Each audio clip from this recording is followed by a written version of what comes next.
If I were Putin and I were controlling Trump, it's hard to find something that he's done that I wouldn't support. Rubio's grandfather was ordered deported. What a complete joke. Why is it a joke? You guys are nowhere. You have white supremacists in your party. We got one more spicy CNN panel to hop into as Scott Jennings was saying some things, making some points that, well, I just couldn't let fly. So lock in if you can, leave us a like. We really appreciate it. It helps us out. It's free. It really is free. So we'll be back after with the needed context. Strap in. It's going to be a good one. Someone has to stand up for these Jewish kids. It's not kids. going to be the rabbi at the table. Someone stands up. Someone has to stand. Someone has to stand up. It's not going to be my friends in Jewish studies who had their until Donald Trump came along in his administration and decided to connect federal funds to stamping out the scourge of anti-Semitism on these campuses. Like Nick Fuentes. Nobody. Like the Sikh Heil Nobody was willing to salutes. stand up for him. Like and standing up for Alliance And I for think the American Deutschland. people don't want a private university with a $53 billion endowment to get $1 while a Jewish kid is being discriminated against on campus. I think, first of all, let me hold on. Let me just say. What a complete joke. Why is it a joke? You guys are nowhere. You have white supremacists in your party and in your administration. Oh, Nick Fuentes. Oh, whatever. It's He's just not a in our dinner. administration. Oh, Alliance for Deutschland. Oh, it's not really a Sikh Heil salute. Go to CPAC. There's anti-Semitic conspiracy theories.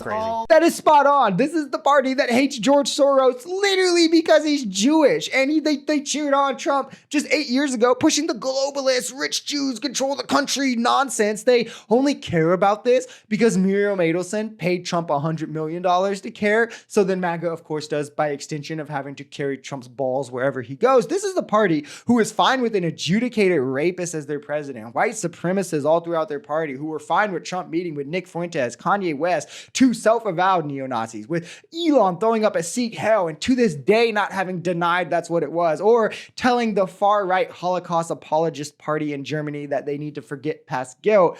But yeah, the left, right? The left are the bad guys for the college kids who are asking Israel to stop bombing babies.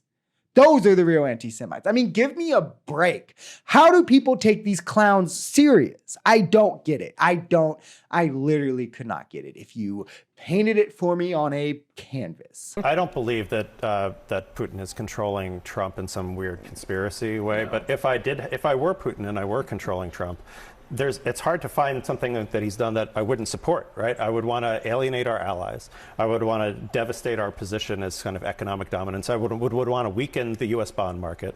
I would want to ensure that our allies can't rely on us, including cutting off USAID and all of the other ways in which soft power used to be exercised. So again, I'm not alleging a conspiracy, but it's quite a confluence of interests. I mean, think of it like this. There's two answers. Trump and MAGA either have policies that are so pro-Russia on accident, oopsies, that Putin would support every single decision that Trump's making, that Russia would want to secretly pay and funnel money to MAGA influencers to keep spreading this because, well, it all just, again, accidentally lined up with Russian interests.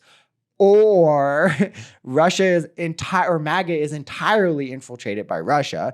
They're acting in Russia's best interest rather than America's. And to me, it's so obviously the second one, right? The left has never been more vindicated for thinking that. Somebody get Rachel Maddow right now. I mean, we have Russia giving hundreds of MAGA influencers, including Tim Pool and Dave Rubin, money. We have Trump appointing Tulsi Gabbard, who Russian state media is saying is their favorite agent, or the secret conversations that Putin has had with Elon, with Trump, that none of the three of them will speak about. The framing of Ukraine as the bad guy, the sending Russia protective gear during COVID rather than the states that needed it. I mean, where's the America First in all of this again? It was striking to me to see Marco Rubio in the Oval Office today defending all of this because this is a flashback from when he had written a book about his family and there was a biography written about him. Rubio's grandfather was ordered deported when he came to this country and ultimately actually was not deported. He was in the country illegally, was not deported,